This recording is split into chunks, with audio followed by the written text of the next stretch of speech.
الصيني هذيك واسمها طائرات مسيره ثاني مليحه، هادو كاع ملاح. صالح عبسه وراي المشكل تاعي انا معاك البارح فاش ما تفاهمناش بان كيفاش انت راك مديت الاولويه للسلاح. هل انت حرائق اللي تتعاود كل عام وحرائق اللي راهي تسبب خسائر بشريه وماديه معتبره كل عام، راك شايف هكتارات من الاراضي تروح هكاك، ما قدرتش انت دير تدبيرات احترازيه راك فاهمني وتحمي البلاد اولا قبل من هذا النار، ومن بعد تكمل شري طيارات وحمي البلاد وربي يوفقك.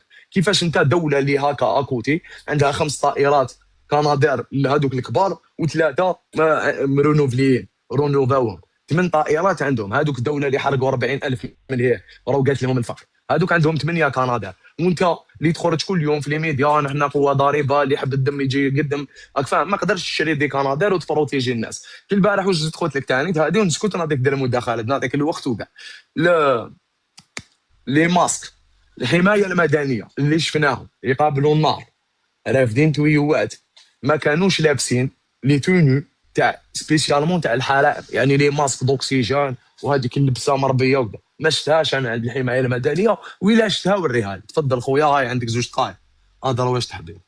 ثم ترجمت لي عينه شاده والشاده لا يقاس عليه اذا كانوا بعض من الحمايه المدنيه ما كانش عندهم ينبر.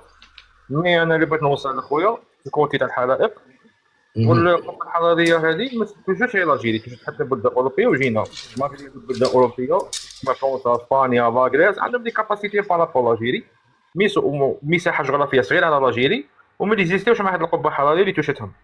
انا اللي بغيت نقول لك زعما كيفاش تايا انا الكيسيوني ما عجبتنيش نختلف معك فيها على كل حال.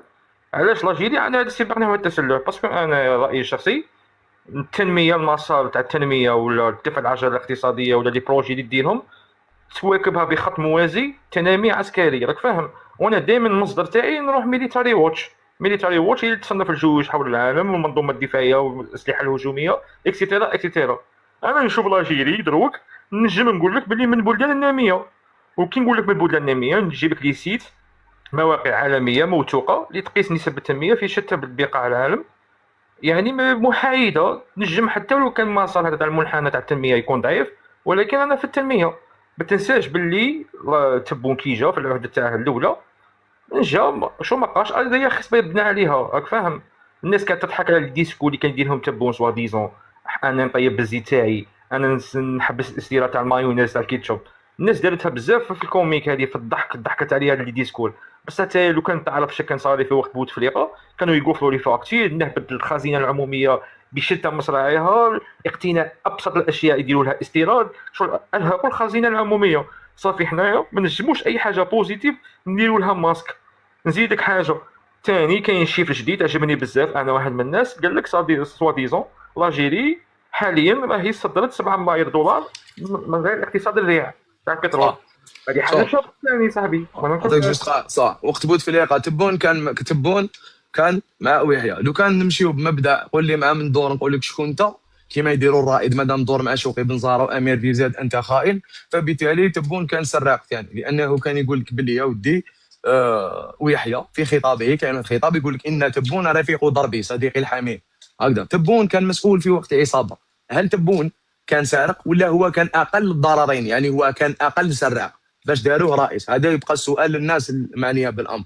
لو كانت عندك ديمقراطيه حقيقيه وسياسه حقيقيه رئيس عنده فضيحه اللي تعتبر تورط الابن ديالو في تهمه اللي هي تاع كوكايين وكذا، وكان جات بلاد رئيس كيما هذا ما يجوش. ما ناش نقولوا ابنه متورط ولا ابنه صح فاجر، نو ابنك اتهم في قضيه كوكايين واش يدير سياسيا ما يجوش. علاش؟ ينسحب لانه يقادر الشعب هذا ويسحب الترشح ديالو كما يصرى في الدول المتقدمه. نهار يخرج وزير ولا عفسه تخرج له فضيحه جنسيه ولا فضيحه في العمل واش يدير؟ يستقيل يقدم الاقاله ديالو. لو كانت بلاد ما يجوش كاع باش يطلع رئيس. يعني هذه واحده. حاجه دوزيام الاقتصاد يمشي مع سلاح اوكي سي فري. انت دوك انا كي تجي توري لي انايا المنحنى البياني وتجي تقول لي كنا هنا وورينا هنا، المشكل وين راه؟ هل حقيقي ما يسمع فيك كونيكسيون عندك فيها بروبليم صاحبي انا اقتصادي وتجيب لي تقول لي كنا هنا ولينا هنا؟ اسك حقيقه هذاك التطور رانا نشوفوه في الواقع؟ لا اذا كاين تطور اقتصادي والجزائر تتطور اقتصاديا البلاد ما راناش نشوفوا، لان الواقع هو معاكس حقيقه لما نراه في هذوك المنحنيات البيانيه والتصنيفات العالميه. الواقع كي نهبطوا للميدان نلقاو حاجه واحده اخرى، نلقاو مجتمع يهضر على الماء، على الزيت، على السكر، على ابسط المواد الاجتماعيه ولا المواد الغذائيه. شنو نقول المواد الغذائيه، وعلى مشاكل اجتماعيه بسيطه جدا مازال نهضروا عليها.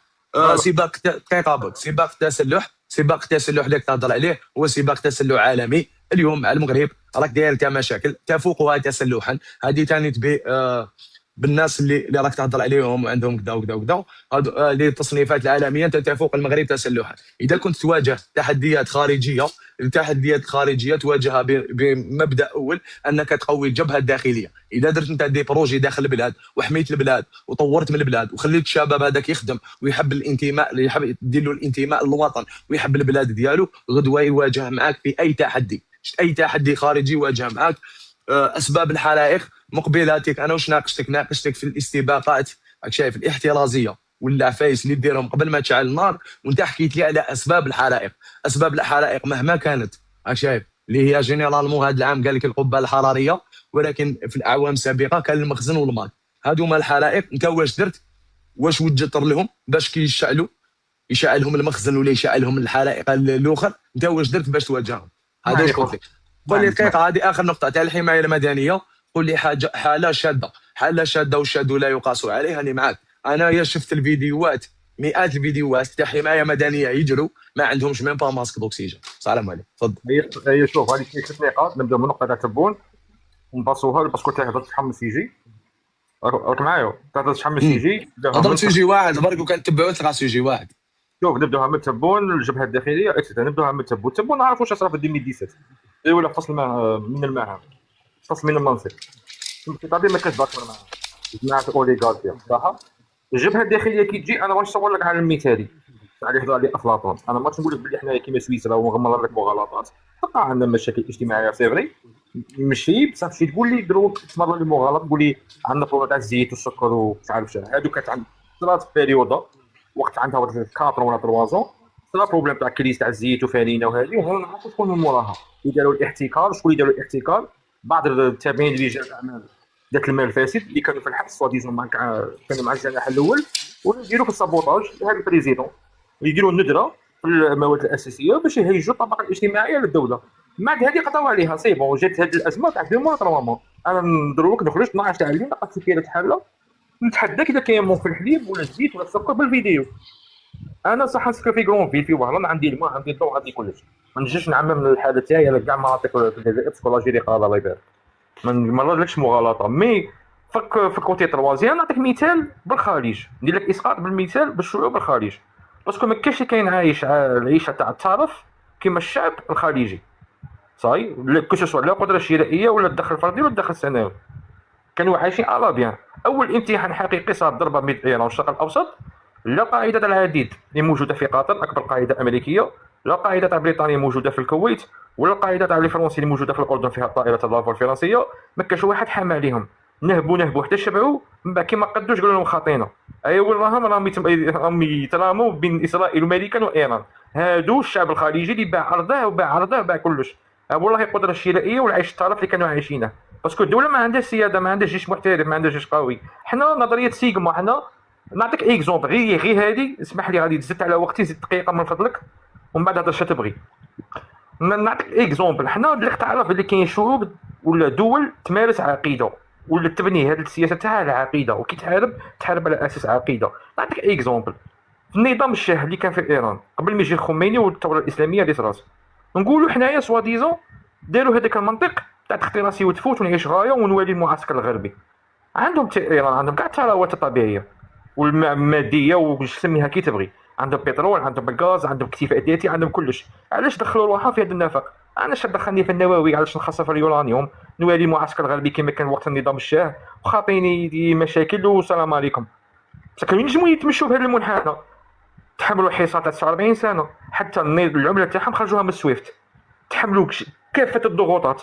باسكو علاش صح عندهم ترتيب، عندهم مبدا. شوف، نعاودو نبداو اصبر، شو نعاودو نبداو من اللي قلت لي تاع المواد الغذائيه، شو نبداو تاع المواد الغذائيه اللي قلت لي ما كان. المهم صاحبي الدخان ما كاش، البيض ما كان، وهذا في وسط الجزائر العاصمه، في الليل ما كاين والو. انت قلت لي نخرج على 2 تاع الصباح في وهران نلقى صح. الموبيل طيب انا وين سكنت في لا سويس، دقيقه انا وين دقيقه سكنت. بك، خلي هذا ياخذ براسك، انا نوريك الشهاده تاع مواطن جزائري.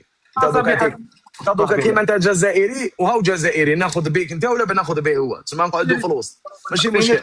دقيقه الخليج راك تهضر عليهم، الخليج الانفراستركتور اللي كاينه في الخليج، دويله الامارات اللي يضحك عليها تبون، دويله الامارات. انت طريق كيما في الامارات ما عندكش، بنيه التحتيه اللي كاينه في الامارات ما عندكش. انا على بالي تقول لي الخليج شويه والجزائر قاره، انا جيب لي ولايه جزائريه فيها لي انفراستركتور ومخدومه كيما الامارات. اعطي لي انت معالم سياحيه ولا مناطق سياحيه ولا مدن سياحيه ولا مدن صناعيه تعادل او تشابه دول الخليج في البنيه نتاعها ولا في الخدمه ديالها. هذه واحده. الخليج لك تهضر عليهم بتقاريرهم هما 80% من 80% الهوية انتهجتها منذ 2018 بدات راك شايف تخدم في السلاح تاعها، هي عندها دوكاتيك مدافع مصنوعه سعوديه. تقدر تقول لي عندهم نقص ويعتمدوا على الامريكان، اوكي صح، هما بتقاريرهم هما 80% من الهجمات الايرانيه تم التصدي لها، 20% تدخل هذيك راك في حرب سيتو طافي نورمال. الشاه كي تهضر على الشاه تاع ايران يا خو، ايديولوجيا تاع الشاه تاع ايران والايديولوجيا الدينيه تاع الخميني ماشي كيف راك شايف. تاع الخميني والايديولوجيا الدينيه والدوله اليوم الايرانيه ولا تمشي على ايديولوجيا دينيه بحته حاجه، وبين انك تهضر لي انت على الشاه اللي كانت عنده سياسه مايله للغرب وكان هو سراق. راك شايف كيفاش. حاجه واحده اخرى، كان قادر يكون رئيس ايراني تابع للمعسكر الغربي ويخدم بلاده. راك شايف ماشي لازم الناس معناتها ان ليكزومبل الايراني ما مشاش معناتها احنا لازم نكونوا كيما هو، نو خو.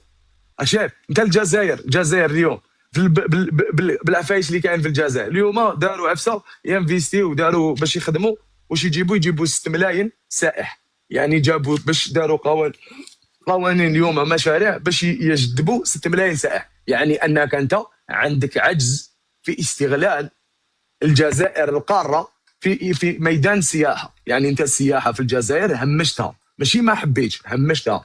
بار كونتر الدول اللي منا منهم الدوله اللي هوك عندهم 20 مليون سائح في العام. راك دوك يخدموا ما عندهم الفقر ما عندهمش. انا نقول لك المعطيات اللي كاين، حنا في الجزائر اللي دير 5 خطرات بالمغرب على ما عندناش هاد العفس. علاش ما عندكش ناس تخدم هاد الكوتي؟ ياك السياحه تجيب لك دراهم، الاستثمارات تجيب لك الدولار، تجيب لك لا تكنولوجي، تجيب لك استقرار اقتصادي. كومون ساس فيه كو بلاد اللي راهي منا واللي فيها الفقر والجوع و40 مليون 40 الف مغربي حرق منا عندهم اول اقتصاد صناعي افريقي، وانتايا بالجزائر 2 ملايين و381 الف و741 كيلومتر مربع، 69 ولايه، خيرات لا تعد ولا تحصى. ما قدرتش ميم با تجيب الصيني يستثمر في الجزائر ب 6 ملايير دولار. انت تجيب بالصيني باه يبني لك براكه، راك فاهم؟ انت تجيب بالصيني باه يبني لك مباني ويسرق لك فيهم. تالمون لقى الشعب سراق ولا هو ثاني الصيني ولا يسرق. يعني انت الناس منا جايبه الصيني يستثمر بملايير الدولارات وانت تجيب الصيني باه يبني لك باطيمه وبون. راهو دوك انا خلط لي شعبان مع رمضان دروك جبت عده نقاط. لا يا اخو هاي لك ريبونديت لك. شوف تبعني تبون. ما ريبوندي خليني انا نجاوبك. ريبونديت لك، اسمع لي. المواد الغذائيه جبت لك فيديو تاع السيد يهضر، قال لك يا ودي ها ما كاش الزيت، ها ما كاش الماء، ها ما كاش كذا. قلت لي 80، قلت لي الهجمات الخليج ولاو تبع الامريكان. قلت لك يا ودي 80% من الهجمات اللي دارتها ايران على دول الخارج تم التصدي لها. هاي النقطه الثانيه. النقطه الثالثه، هضرت لي على الشاه تاع ايران والحصار الايراني وفهمتك الفرق بين الشاه والخميني، بين الايديولوجيه تاع الشاه وبين الايديولوجيه الدينيه تاع الخميني. هذا على راه منا والاخر على راه منا. كيفاش ما جاوبتك؟ وهضرت لك على تبون، قلت لي تبون في 2017 نحاوه. قلت لك تبون وليد النظام وفي النظام قبل 2017 ما بداش 2017 تبون، فهمت؟ هذا ما كان. وعطيت لك الخليج. هادو هما كيفاش تقول لي ما جبت لي سوجيات واحد اخرين وهما اللي كاتبهم هنا. كما تكون نقاط انا بنركز معك نقطه نقطه. نبداوها من نقطه تاع الداخل نروحوا للخارج. نبدا بروحي انا على كل حال. انا وين سكنت؟ انا هذا وين الجزائر العاصمه في ما غلط. سي با ديسك في الكابيتال كوميم. انا سكن غير في وهران. قلت لي ما كانش تبغي دوك نحل لك كاميرا تدخل صال دو بان نحل لك تباله بوطو فيه عماره صاحبي سي غادي يكون ما كاش بريسيون والماء ما يطلعش. لو كان قلت لي منطقه نائيه نجبد لك فيديو دوك، نجبد لك فيديوهات في وهران الماء ما كاش. اكتب دوكا في تيك توك في وين سكن انا، وين سكن في وهران صاحبي. صح ها نكتبوا انا وخويا ما كاش الماء في وهران، نكتبوا لك تيك توك ولا ساهل ها الماء في وهران. انقطاع الماء، اصبر دقيقه. لا صاحبي هاك دوك راني نكذب عليك انا. ها صح انقطاع الماء وهران. ها انقطاع، اصبر شويه نكتب في لي زامي كيما ديسكسيون صاحبي. لا صاحبي لا دقيقه. ها اصبر ها غير قلت لي ها انقطاع. ها انقطاع الماء وهران. وهران رحت يخسر وهران. ها الماء في وهران، انقطاع الماء في وهران. ها الماء وهران. ها ها وهاي وهران. هذه وين هذه؟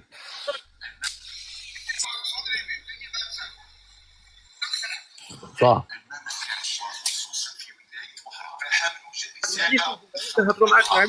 نهضروا معاك انت قلت لي الماء انت قلت لي الماء كاين. قلت لك يا ودي ماشي معناتها الماء كي كاين في داركم معناتها ما كاش كاين كاع بروبليم. كاين بروبليمات تاع الماء يقطع في وهران في مدينه كبيره. دوك تهضر مع وهران. انا انسان وهراني راني نقول لك نحل الكاميرا على المباشر شغل نزيد فوق كيما هاك ما فهمتش. صح لا وهران غير كاين غير داركم. وهران كاين غير داركم. ها كاين بلايص واحد اخرين في وهران ما عندهمش يجي الماء خطره في يومين في 3 ايام. راني نقول لك شوف انا سكن في عماره سي بابيل تروازيام ايطاج وكان ما يكونش كاين. ما قلتلكش انت ما اناش اسمح لي شوف انت كيفاش تحب تهرب. ما قلتلكش داركم انا نحكي. قلت لك هل وهران غير حومتك، هل وهران غير العماره تاعكم. كاين بلايص في وهران يجيهم الماء كل يومين كل 3 ايام يضربوا سمانه بلا ماء يجيهم نهار بنهار. كاين مشاكل انقطاع المياه في الجزائر في المدن الكبرى فما بالك المدن اللي بعيده. دوك الا انت وهران ولا داركم هي وهران سامحني. اوكي صح يا سيدي انا دارنا في وهران ونقسموا في وهران. ثاني اسكو تقنعني بلي كاين كريز تاع زيت السكر والفرينه. انا واني ساكن في لاسويس ندخل اي سوبيرات اي اليمونطاسيون نلقى فوالا ديسبونيبل. فور هذه في هذه شوكيتني. تقول لي كانت كاين هذه الازمه وقت عندنا 4 سنين نقول لك فهمتك علاش. صح حاليا هذه الازمه اللي تحدى اي جزائري اللي كان حر يقول لي لا هذه كاينه منها اقسم بربي العزه ما كان منها صح. ولا كتهضر صوالح ما اكزيستوش. يعني انا ما عايش في الغربه راني عايش هنا صاحبي. السلام عليكم. قال لك نخرج ندخل لك في كاش اليمونطاسيون ونخرج نصور لك. يعني قول لي ثاني ديجا اللي كتبها بالعربيه ولا باليوم مش بالكلام.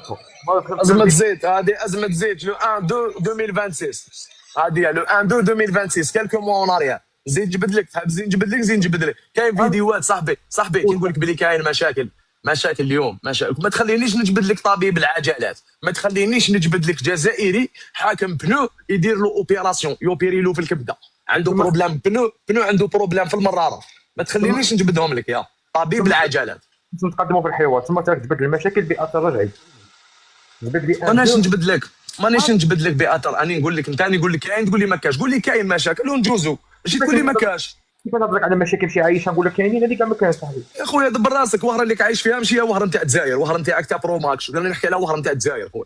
وهران اللي جايه في الجزائر يا خويا. وهران تاعك دبر راسك خويا غير يسجل لك في عماره خويا. حسني دقيقه هذا وهران خويا راني نكذب لو بوس. ماهيش وهراني خويا لا انا من العلمه. صح كاين مشاكل تاع الماء وكذا ما كاش. لا ما كاش نجي نشوف فيه. مانيش عايش في العلمه. وينك عايش في باري. صح واش كاين مشاكل في نسقسيك على باري. كاش مشاكل في باري؟ ما عندك انت قلت لي سقسيني واش تحب. صح دوك نولي لك مال. انا قلت بالك راك حاب نسقسيك على باري كاش ما في باري. المهم كمل خويا سفيان.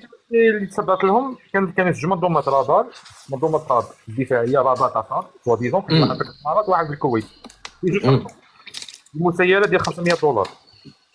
واش قلت لك 80 نجبدوا 80% دوك نجبدها لك فيديو باش تامني نهضر معك بالفيديوهات. منظومه رادار من افضل الرادارات الامريكيه كتحط حبه في الامارات وحبه في الكويت. طاحوا في زوج هذا الرادارات. نظام الباتريوت اثبت فشله الذريع في اوكرانيا قبل حرب ايران. تقول راهي حاجه اكزيستت. ايران فازت طولا وعرضا بعد الحرب. نو دوك نوري لك يا اخو نتاعك نهضروا بالشيف. اوكي وانا لو بو سقسيني وانا طوندون نجبد له فيديو. واش راك حاب تسقسيني؟ تفضل خويا مرحبا بك. واش راك شويه؟ الحمد لله حبيبي بيان وانت صحتك لاباس. انت ضد من يعني ضد تبون ولا ضد منظومه يعني معينه؟ ما ضد حتى واحد يا اخو. انا ما ضد هكذا عندي تيك توك راني نقصر بك. ماني ضد حتى واحد. نحب كاع الناس ما تبون ونحبهم ما عنديش مشكل معاه. فما عنديش مشكل شخصي معاه ولا باه نكرهه ولا نكون ضده، انا نهضر غير صوالح اللي ما مشيمش. ماشي نهضر على مشكل شخصي، انا نهضر انت اسكو راك ضد تبون ام ضد عباد معينين؟ ما فهمتش. ماني ضد حتى واحد يا اخو، انا ماني ضد حتى واحد. انت قلت لي يعني نهضر على مشاكل البلاد يا اخو، ماني ضد حتى واحد. راني ضد بالك تقول لي الانسان اللي راهو سبب هذه المشاكل ولا اللي ما ريقلاش هذه المشاكل، هذاك بالك راني ضده. بصح العباد كاشخاص راني ضد تبون ولا ضد شنقريحه ولا، انا ما عنديش نو. تفضل يا زيد، وشنو هو حبيت نفهم حاجه، يعني انت واش تقدر تقول سبيت سلطات؟ سبيت انت سبيت سلطاته؟ ما عليناش من هو وش ما عليناش. وش سبيت؟ اصبر دقيقه، وشنو هما السلطات اللي دقيقه اصبر سبيت ماشي انا دقيقه، سقسيتني سبيت سلطات، وشكون هما السلطات اللي سبيتهم؟ لا قلت عندي 3 سنين حبس، قلتها بلسانك هذا بني غلط. سيد هضر معايا قال لي سبيت، قلت له العقوبه تاع السبان 3 سنين الى 5 سنين باه نجوزو باش نهضر معاه برك، هذا ما كان زيد. اهانه هيئه نظاميه وسبوا الشتم والقذف وكذا، روح زيد. ما عليناش من هو الشخص اللي تبناه يكون رئيس الجزائر يعني؟ نتمنى نكون رئيس الجزائر. تبون يا اخو عهده ثالثه. تبون عود سمعتك مع النظام؟ انا مع النظام، انا ضد المشاكل بك، النظام تحيا النظام وتحيا تبون زيد. سمعتك مع النظام ما فهمتش. ماك مع النظام المشاكل هذو على واحد ما فهمتش. تبون ابن النظام مشاكلك واحد انت معاه تبون ربي، هل تبون رب؟ تبون لا يجوز انك تنتقده. هل تبون معصوم من الخطا؟ هل تبون منزل؟ تبون رئيس الجمهوريه خادم عند الشعب، هذاك تبون كي يغلط نقولوا له اغلطت، وكي يحسن نقولوا له احسنت، وراه المشكل. لا انتقد، ما قلتش ما تنتقد، ولكن مش عاجبك. موش عاجبني. بار اكزومبل نعطيك الاخر هكا، شي جين بينغ، تعرف شي جين بينغ؟ تعرفوا رئيس الصين شي جين بينغ، رئيس الصين، رئيس اقوى ثاني بلاد في العالم، اقوى بلاد راهي دوكا عسكريا ولا اقتصاديا ولا صرفها كيما بوتين اللي هو اسمه كيما تبون برك بالمقلوب، هذاك رئيس روسيا، راك شايف؟ ثاني اقوى قوه نوويه. ما قدرش يقول لهم سنحارب الدولار، وما يقدرش يقولها، وما يريسكيش ببلاده، وما يبهدلش بروحه يقول لهم سنحارب الدولار وسنوقف هيمنه الدولار. عبد المجيد تبون حفظه الله ورعاه وسدد خطاه قال لهم سنحارب هيمنه الدولار. عباك تقول هكذا واش معناتها ولا ما بالكش؟ هذا خطاب سياسي يليق، هذا خطاب يليق برئيس جمهوريه تاع بلاد. تقول لي تبون دقيقه، تقول لي تبون دقيقه، تقول لي تبون هضر على الماء والزيت وكذا ومنا، نقول لك كيفاه رئيس يهضر على الماء والزيت وكذا ومنا، تقول لي انت يا هو دونالد ترامب. دقيقه اسمع دقيقه، تقول لي دونالد ترامب هو هضر على البيض، وي نقول لك دونالد ترامب في مرحله ما من العام اللي فات هضر على البيض، هضر كان عندهم مشكل تاع بيض. بصح دونالد ترامب ثاني قدر انه يروح للسعوديه ويجيب تريليون دولار، يجيب استثمارات بقيمه مليوني منصب شغل وين في الامريكان، يعني يجيب سعوديين ينفيستيو قسم 2 ملايين منصب شغل في الامريكان، يعني انه استطاع توفير تريليون دولار، واستطاع كذلك انه يجيب 2 ملايين منصب شغل. فهمت كيفاش حبيبي؟ شوف هذايا واش يدير، واحد هضر على الزيت وهضر على المايونيز ويقلب بالزيت ديالو وما دار والو، والاخر هضر على البيض بصح جاب معاه دراهم. فهمت كيفاش حبيبي؟ هاي علاش ما يعجبنيش. زيد واش عجبك في تبون؟ تقول مع يحيى عمي تبون، واش عجبك في تبون؟ عجبتني الكوستيمه ديالو، يلبس مليح، يلبس توجور يعجبني، حتى في الكوستيمه ديالو يعجبني. انت قلت تبون مضروب سياسي، يعجبني يلبس يلبس مليح يا اخو. انت فيش يعجبني تبون يعجبني كي شغل هكذا دي كونتراكتيك، شغل يهضر انتيك، شغل تاع اللي يعجبو اللي ما عجبوش. انا يعجبني شغل دي كونتراكتي تبون انت، شغل ماشي جاي هذيك هكذا وكذا، نو شغل تحسوا بلي وليد شعب، شايف دي كونتراكتي جا. تبون يحيى انت يعجبني تبون هضروا سياسي، ما تهضرش على الكوستيمه. ثاني عجبتني لا فوطو تاع حسني حطيتها. قلت تبون عجبني. دقيقه صوفيا، انت قلت تبون عجبني، فاش عجبك تبون سياسيا؟ قلت تبون يعجبني، انا نحكم على لساني. تفضل. اصبر نخمم، عطيني شويه يعني نستعين بصديق. معليش نستعين بصديق. شوف نتناقش معك، استعين بصديق استعين بزوج خويا، انا ما هادشي ما يهمنيش. هاي لك انا نستعين بصديق، بعث لي فاش مليح تبون يا بعث لي استعين دقيقه بك يا دوك الصديق ديالي بعث. شوف صديقي دقيقه بك يا والله غير سيريو صديقي، وهنا دوك يبعث لي دوك شي يقول لي فاش مليح. اللي هو تحت الترند هو دقيقه بك تبون فاش يعجبني، فاش مليح تبون بعث لي خويا دوك يبعث لي دقيقه.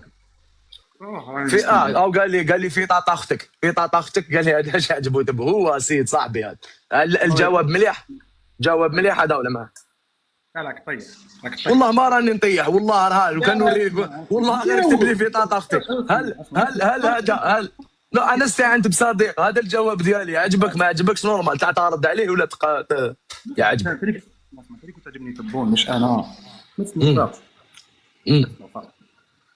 قول كيفاش عجبك تبون؟ انت قلت تبون عجبني ويحيى عمي تبون قلت هذا ما عجباتوش هذه زيد لي واحده اخرى دقيقه ما تحب تطيح ما نطيحش والله ما نطيح هذه جواب واحد اخر مليح دوك خلينا بتطيح في بعث لي افسد هاو يكتب لي قسما بالله انا دوك نبدا نوري لك شكون في اثبت شو اكتب ابعث وسبحان الله فهم بلي عليه درت له هكذايا بعث لي بلا ما نيغاس بلا ربي ما نقول هذيك قال لك شتي الخطاب تاع تبون اللي قال له بلا ربي ما نقول ولا عنده كونتر خطه تاعو ثاني عجبتني صح هذه الجواب ديالي انا كنا نقصروا كنا نضحكوا شويه عجبتني كنا نقصروا نضحكوا شويه دي كونتراكتي شوف عجبتني الكونتر خطه تاع تبون التي استعملها في استعاده اموال الجزائريين حسنيك الله يرضى عليك امك حسنيك ليناش دقيقه كيما راك سفيان دقيقه حاب نسقسيك انت كمعارض للنظام شي معارض انا معارض يا اخويا قاعد بين معارض شي معارض انا بنادم ليك عندي حطه تاع معارض انا ما نبانش يا اخي معليش انا شوف انا انسان يا اخو انا انسان عنده تيك توك والله ما نصنف روحي معارض انسان قصير يضحك يجوز هكذا نهضر لي يا اخو ما تبانيكاش انا نحكوا نورمال يا اخو يا انا بلا عقل عليك العزيز ما تقلقش كاع راك ماتين وما تكسش كاع راسك خويا بلا عقل برك صاحبي راه صاحبي يشكل على سؤال وجيه يا خويا وشنو العزيز سمي من هو قائد الناحيه العسكريه الرابعه مثلا من هو؟ يا صاحبي انا سننتيك ماشي تاع دوله وكذا خوك قاعد بيا سميه راك قاعد تسمي لي قائد الناحيه الرابعه في ولك تعارض يا اخو قاعد بيا شكون نعارض انا نعارض دقيقه في المعارضه السياسيه ما دخل قائد الناحيه دقيقه شوف انا حكمت ما دخل قائد الناحيه العسكريه الرابعه في المعارضه السياسيه اكزومبل لو اعتبرتني معارض انا نهضر معاك سيريو دوكا مانيش عنس هل من المرات ذكرت اسم الجنرالات اللي راه يفتوعك شحال نجبدهم انا اجبد خو اجبد نيتك راك من نيتك شحال اجبد وشنو الجنرالات اللي جبت اسماوات جبت اسماواتك ما تعرفش الاسماواتك ما عندوش شكون تعارض ما على بالكش ماشي كيسو ما نعارضش الجيش انا يا خو ما نعارضش الجيش ما تعارض سياسه يا خو انت كي تعارض الجيش كاش واحد يعارض الجيش الا احنا دوله عسكريه ديكتاتوريه تما نولوا نعارضوا الجيش نولي نعارض شنقريعه اذا انت دقيقه دوك كنت شوف كنت متجياح مع الاول نضحك معاك بين ذاك يقول لك جياح ترتاح انت دوك انت كي تسمعني جياح ترتاح كي دوك تقول لي من هو قائد الناحيه العسكريه هل انا ليوتنون هل انا كابيتان هل انا جنرال هل انا نو خو ما نعرفش قائد الناحيه العسكريه الرابعه ما نعرفوش دقيقه بيان سور ما نعرفش قائد الناحيه العسكريه قائد الناحيه العسكريه الرابعه في الجزائر ما نعرفوش هذه نورمال ماشي ميليتار انا فهمتني وما رانيش نعارض في الجيش الجزائري باش تقول لي من هو قائد الناحيه الرابعه العسكريه صح اخويا حاجه دوزيام قلت لي انت معارض قلت لك انا ماشي معارض سياسي انا مواطن يحب ينتقد يحب يهضر يحب يكسبريمي عندي يزيد نتعلم من الناس كيما دوك انت نتعلم منك من هو قائد الناحيه الرابعه اعطيني اسمه فضيل الجنرال نور الدين فضيل قاعد بيا قسما بالله خويا قدامك حافظ دراجي قاعد بيا يا اخو نهضر معك سيريو تقول لي ناحيه الرابعه ماشي فضيل ضوب بالك لا حاج ضيوف ما تحكي سيريو نهودو حاج ضيوف بالا راك تطلع معايا شوفوا خالتي دقيقه شوفوا خالتي علاش كنت نتجيح معاك كنت جاي شتي كيفاش كنت نحرش بك وغامليك لي ميساج صح كانوا يلحقوني شو درت تحريشه باسكو علاش على بالي بلي انت ماكش طالع تهضر سفيان او يهضر في دي سوجي باين امبورطون درت تحريشه من الاول باسكو على بالي بلي انت ياك راك طالع باش زعما شغل تفلسف فهمت عرفت كيفاش اسمعني غير نجاوبك على تاع الدولار معليش وي حبيبي تفضل انت قلت النقطه هذه ما قلتهاش قلتها مع سيد انت هذه خاطيك انت سيفري انا هذيك الديسكور شغل حضرت له لايف شفته مباشر انت تسمى انت صوتيت عليها شغل لقيت اوكازيون تشبك عندي كومونتير صحيح صديقي العزيز صديقي عندي كومونتير عليها انت بغيت تخليني اكسبريمي عليها بيان سور بصح كمل واش كنت تهضر من بعد ساعه بيان سور هذه النقطه باش ما ننساش هذا ما كان باسكو تبون سي فري راني عاقل على الديسكورد ملي كان باغي يدخل بريكس، ومن بعد نفهمك علاش الجزائر ما دخلش بريكس باسكو ماشي سوجي تاعنا. قال لهم حنا غادي نحاربوا الهيمنه الدولار والاورو. سفيان بصح شغل يا خو سفيان معليش نسقسي خويا اذا حبيت ما بغيت تهضر غير انت يا راه. لا نسقسيك واش عندك نيفو واش قريت الله يبارك راك تبان انسان مثقف ما شاء الله. انا نهضر معاك سيريو مانيش نحرج. بغيت تهضر واثق. وينك لاحق واش ملحق ماستر ولا ليسونس ولا قلت الدكتوراه ما قريتهاش. يا خويا تسمع عندك ماستر 2 ماستر 2 ليسونس واخويا. اخويا صافي بليزير تشرفين بك يلا كمل حبيبي الله تفضل. يبارك فيك صحيح خويا. ليسونس دروا بريفي وماستر دروا دي زافير. صافي بليزير تفضل حبيبي. يزيد فضلك. قلت لك راني حاضر على هذيك النقطه من تبون قال لي نحارب هيمنه الدولار والاورو. انت قلت بوتين وما دارهاش. طيب هي انا راني نجاوب بوتين وين تبدا الحرب. عندك معلومه ما على باليش على بالك بها ولا ما على بالك. بوتين بدا الحرب مع اوكرانيا صديقي العزيز، بداها في 2016 من طرد عائله روتشيلد من البنوك كسموه الروسيه، ودار هذيك مديريه البنك المركزي تاع موسكو. ما هي اسباب الحرب الاوكرانيه؟ انت تعرفها ما هي اسباب الحرب؟ قولها لي، اعطي لي اسباب الحرب الاوكرانيه ونشوفوا اذا راك صح مبرونشي لها ولا لا. خاطرك تعطي لي دي تيوري طرد عائله روتشيلد وكذا، هذه حكايه واحده اخرى كاع. هذه في نظريات المؤامره. نحكوا على السبب الرئيسي فنهضروا على السبب لو ديكلاري اللي مديكلاريينه. صح اللي ديكلاري حنا نعرفوا ملي فوطاو على زيلينسكي وتقلد مراسم الحكم متقرب جدا للمعسكر الغربي، حتى جات الاسواديس بغاو يديروا ليه باز. الحكايه الرسميه هو ان اوكرانيا حبت تدخل الاتحاد الاوروبي، راك شايف، وحبت تجيب لي باز بصح انت طرد هو الخوف من التمدد الاوروبي وحلف الناتو فقط. انا بالي بصح طرد في عائله روتشيلد هذه سيدي تيوري، هذوما سي نظريات المؤامره وداخله في لي تيوري. انا نحكي لك فيها حساب باينه بيان بريسي. دوك انت علاش راك داير دقيقه؟ شوف حبيبي، خطاب دبلوماسي تاع رئيس جمهوريه ما يقدرش يهضر يقول سنقضي على هيمنه الدولار. عبوكش مع انت راك تقول لهم انا راني كونتر الامريكان بهذا الخطاب هذا، تقول لهم انا راني كونتر الامريكان. كي تقضي على هيمنه الدولار معناتها انك تحارب